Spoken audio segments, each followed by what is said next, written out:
গোলকগঞ্জৰ বালাজানত অৰুণোদয় আঁচনিত বঞ্চিত ৰাইজৰ ক্ষোভ দালালক ৫,০০০ টকা দিব নোৱাৰাৰ বাবে বাদ পৰিল তালিকাৰ পৰা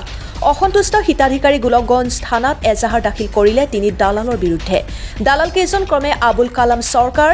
হাছানুৰ জামাল আৰু ৰূপালী খাতুন বালাজান গাঁও পঞ্চায়তৰ বটুৱাতলিত অৰুণোদয় আঁচনিত নাম অন্তৰ্ভুক্তৰ বাবে ৫,০০০ টকাকৈ সংগ্ৰহ কৰে আবুল কালাম চৰকাৰকে ধৰি তিনিওজনে কিন্তু ৫,০০০ৰ ৩,০০০ ইতিমধ্যে জমা দিও বাদ পৰিল একাংশ ধন নিদিয়া কাৰোৱে নাম নাহিল তালিকাত ইপিনে ৫,০০০ টকা দি অৰুণোদয় আঁচনিত অন্তৰ্ভুক্ত হয় একাংশ ধনী লোক কালি বালাজান পঞ্চায়ত কাৰ্যালয়ত ইয়াৰ প্ৰতিবাদ কৰিব গৈ অশালীন ব্যৱহাৰ সন্মুখীন হয় বঞ্চিত মহিলা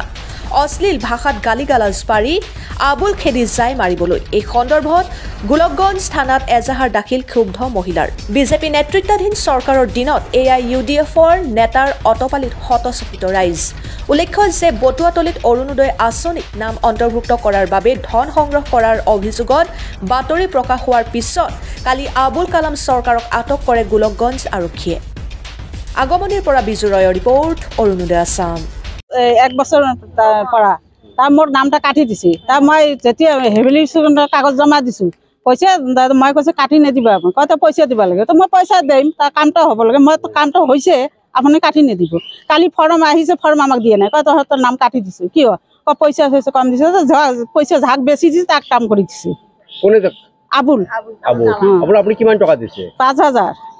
কিমানজন মহিলা দিছে তেনেকৈ এনেকৈ মেলা মহিলাই দিছে এতিয়া আপোনালোকে কি বিচাৰে এতিয়া আমি কৈছে আমাৰটা কিহৰ কাৰণে কাটিলে আমি দুখীয়া মানুহতো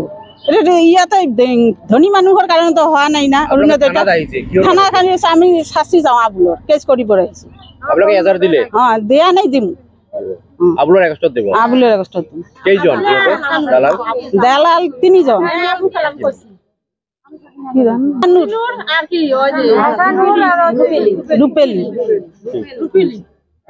জমা দিছি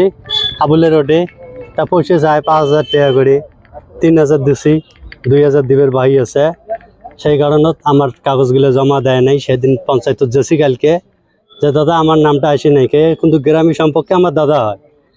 কয় মোর মন যাক চাইবে তাক দিম মই তোমার কাগজ দিম নাকি যাই মোক পয়সা দিছে তার কাম করে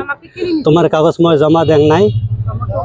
ঢোপ ছাড়া অতি বাড়িত থুসম তোমার কাগজ জমা দেন নাই পয়সা যদি দেন তা কাম হবে না হলে আবার নাই আবুল কালাম আবুল কালাম এই মাটির দালালি করি খায় এই যে ভোটার আইডি কার্ড আসলে তাও একটা করে ভোটার আইডির পাশে 200-300 কোটি টাকা লয় থাকলে কার্ড দিব না হলে না দিবে ইয়া তো দালাল আরো কালি পঞ্চায়েতত কৈছে কি কয় মই তোর নাম ওটা নেই কি ভাল করিবা আছে করে দিয়ক কোন পঞ্চায়েত এই বালাজান গাঁও পঞ্চায়েত